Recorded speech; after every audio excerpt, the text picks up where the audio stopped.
All right, wonderful people, lovers of freedom. Good morning, good afternoon, good evening to each and every one of you. Welcome back to Let's Talk TV, your one and only YouTube platform where they give a back-to-back update on how things they be, on how things they share for Biafra land and beyond. If you're joining us for the first time, remember to subscribe and turn on your notifications too. Also remember to like and share this broadcast as it is hot. Okay, my wonderful people, as it dey hot well now, so we go this give them straight to now. And the latest one be say yes, Asari Dokubo. Wait till they get be say Asari Dokubo. He don't reach the end of the road for Asari Dokubo, as we are getting the news right now that he's very sick in China. Fulani bag Ndibo for peace. Yes, my people, that is what we are getting at the moment. Asari Dokubo is currently not there, and my people, at this point, you would see that it might be the end of the road for Asari Dokubo, as what we are getting is that he might not, the possibility of him surviving is not there. But then it is very slim. It is very slim that he might not survive. Asari Dokubo is one person that every single one of us knows that has been a very full supporter of anything, or that someone that does not support rather the Biafra referendum or the Biafra movement. And my people, if he does not survive, or the kind of things that have been happening to him recently just shows that karma is real and Chukwu Okike is truly on our side, because I do not imagine how this particular man has vowed to always talk bad about Ndibo, or go against anything that looks like Igbo people are in. And it is looking really tough for him. He is currently in China, and at the moment it is looking very bad, and that is what we are getting at the moment. It might be the time when it might be the unexpected might actually happen, but then we never know. But then it just lets you understand how the people and how people would surely face their doom when they mistake, and when they make the mistake of going against the Biafra forces, when they make the mistake of going against the Biafra movement. Everything that we do, it is not a joke. It is ordained. It is something that is supposed to be. The PM Brgie is a man that has been doing wonderfully. And this man would wake up one day and open his phone camera and decide to say and record a whole lot of things against him.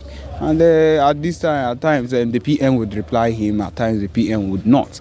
But then it is always back to back, one way or another. Now he is facing a whole lot of things that could end his life, even at the moment where he is still facing people that still want him dead, people that are still gunning at him.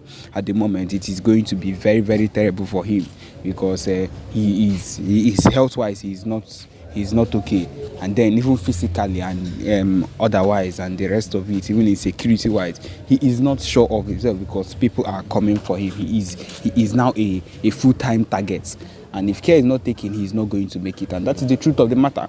This particular man, Asari Dokubo, has caused a whole lot of havoc. But then let us also be reminded that we ourselves, we Biafran, need to keep doing the needful, need to keep going hard on everything we've ever worked for, and not end up being connived by the Nigerian government or the Islamic State or whatever it is.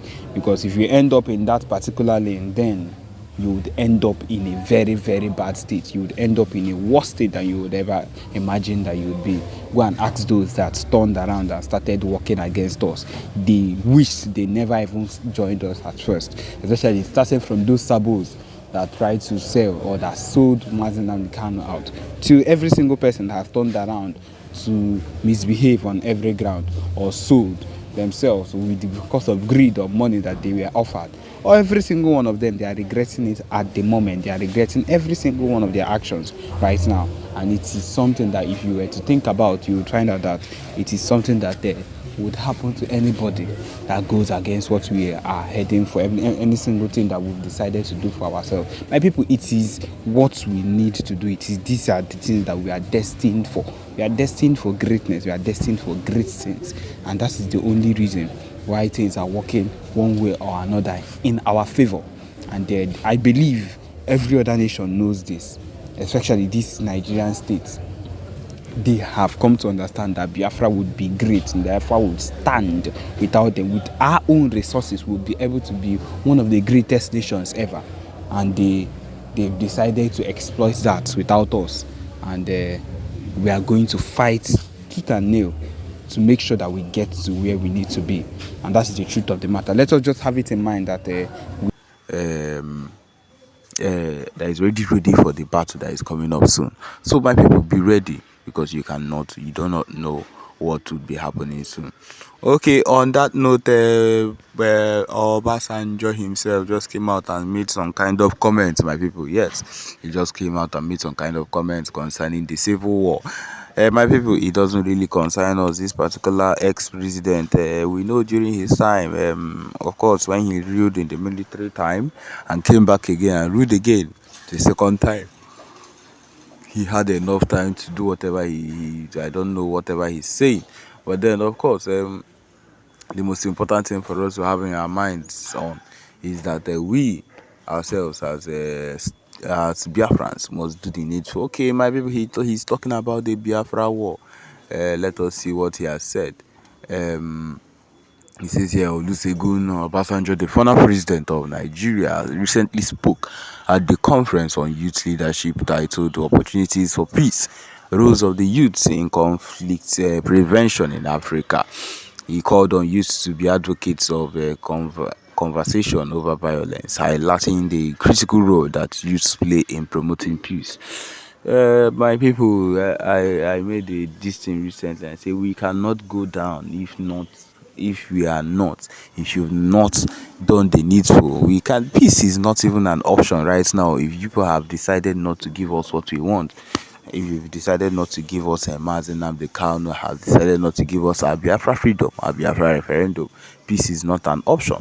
And so whatever you say now in a conference might be true and will be moved by gullible people that do not know what the true movement for the Biafra army or the true movement for the Biafra is. They are the ones that might look into it. But the true people know the reason why we've been fighting this hard and we've been fighting for this long.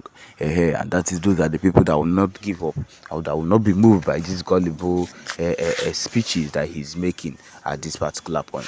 He said, according to Obasanjo's article, he said that the country has shown resiliency during the civil war by returning to the round table for settlement in spite of severe conflict. He exhorted the youths of today to adopt this mindset and convince those who lean violently to think twice. Additionally, he emphasizes the significance of fostering a culture of peace and empathy in the next generation. In Obasanjo's words, during the civil war, we killed ourselves mercilessly and destroyed our best facilities, but we still came back to the round table to get the challenge resolved. Youth must develop the culture of peace, the culture of humanness, the culture of living the way God wants us to live. Okay, so now this is what he is advising them to do. But then to do what is needful, we Biafrans have always been people of peace. We have always wanted peace in our lives. Every single thing about us has always been about peace. We are not people of war. We do not want war. We have never ever wanted war. But then it is the situation people put us into that make us want to lean to war. Yeah, of course, that is the situation. We are not people of war. I don't know if he's trying to say that the war and everything that is happening now is how. No. The youths of nowadays, the Biafrans of nowadays, are leaning into war because that is what they have pushed us into. Because that is the situation they have pushed us into. We did not just wake up one day and decide to wake up and push ourselves into war. The reason why the Nigerian army and the Biafra Liberation Army, the BLA, are clashing 24/7 is because of the fact that they have refused to do the needful. They have refused to release our leader, Ohamadike Mazen Nnamdi Kanu. Yes, that is why we are leaning into war. They have refused also to give us what we've been asking for the longest of times after the civil war. I believe you me, if they have given us what they want instead of leaning into the civil war, my people, I do not think we would have been here by now. I believe everywhere we would have been on their own. They would have been on their own. And we would be where we are because, of course, there is no need for any war and we would be happy with our state. And by now, I believe you me, the kind of progress we would have made would not be one to even be trifled with. But of course, na so it dey be, na so it dey hot. Once you come for these conferences, they will just make it look like everything that is happening now is our fault, because violence is not the answer. Aneku, aneku, aneku. None of this is going to make the real Biafrans turn away from what is needful. The people that cannot be turned, cannot be swayed by these gullible talks, they know the real fight, and they are not going to give us. And so on that particular note, nothing of such can make us give up on our fight or stop doing whatever it is we've been doing ever since. And so because of that, we'll keep on fighting and doing the needful no matter what. So yes, my people, this is where we've come to the end of this particular broadcast. Thank you for joining us. Remember to subscribe and turn on your notifications too. Thank you.